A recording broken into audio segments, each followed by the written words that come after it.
Alright, we got the timing set up on this jewel. I won't be able to show you because I'd have to pull it in the shade somewhere to show you how to set the timing, but basically you just take your timing light and you hook it on your number 1 spark plug wire. You hook your positive and negative up and shoot your timing light down. It'll strobe with the spark off number 1 plug. It'll make your number look like a constant. I will give you a hint on this. I found this out the hard way. If you have one with a dial on it, the one I was using that I borrowed, I actually already returned it. It had a dial on it. If it has a dial on it, make sure it's at 0. Because I was thinking, since this is supposed to be at a, if you look, it's supposed to be at 10 degrees before top dead center. So I set the gauge at 10 degrees. It actually give me a 10 degree offset, and I did that with it running. You could actually turn it to 0 and then you could see it be at 10 degrees before top dead center.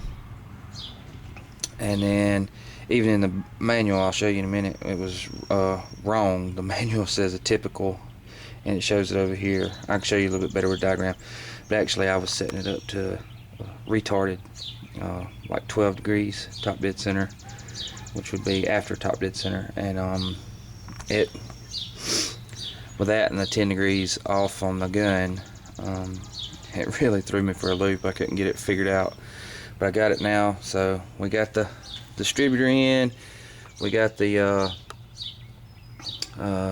thick flow ignition module put in, we got the timing set, and she seems to be running good. We'll put her in here. Oh, I guess I gotta grab the keys. Excuse my messiness. Got to have the keys. Go out here and fire this jewel up.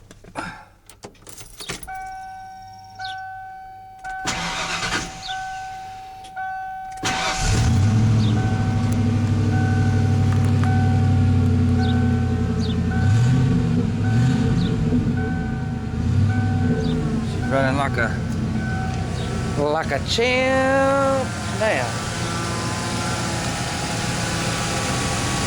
Put the new plugs in. That took out a lot of the problem we had with the vibration, and got the ignition timing set right. So she is wunderbar, wunderbar. She is ready to rock now. Alright guys, I will show you, and this is the Haynes 80 through 96. Mine's a 95. So one thing that I did learn is, if you look at this, it says this is before top dead center and this is after. This is incorrect for my truck. If this is 0 degrees, this would be 10 degrees before top dead center. This would be 10 degrees after. And if you look on the harmonic balancer itself, it'll actually say aft.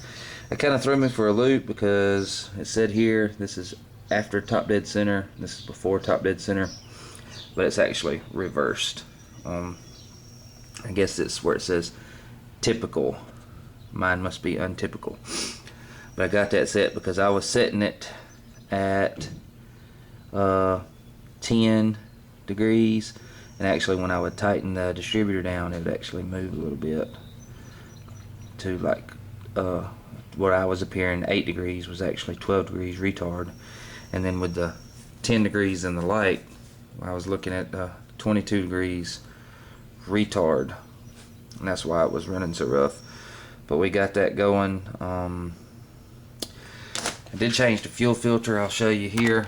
I had to buy a new fuel filter wrench because these are the same tools, but in the past I changed the fuel filter. Last time I changed the fuel filter, it was the factory fuel filter, and this would not actually fit up inside there. You have to put it in between the fuel filter body and the fitting on a stem, and push the tool in, and it actually with the factory fitting, this would not fit in there, so I had to file off about a 1/16 of an inch for that to go inside there.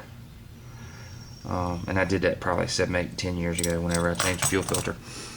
And when I got to change it this time, evidently they were a little bit different, because this one would no longer reach all the way up inside the tool to go far enough down on the fitting on the aftermarket one to release it. So I had to go buy another one. You can see the difference in the length. I don't know if you can tell that readily available, but I did have to shorten that one to get the factory one off, because it wouldn't fit in between there. And I'll get under the truck and actually show you.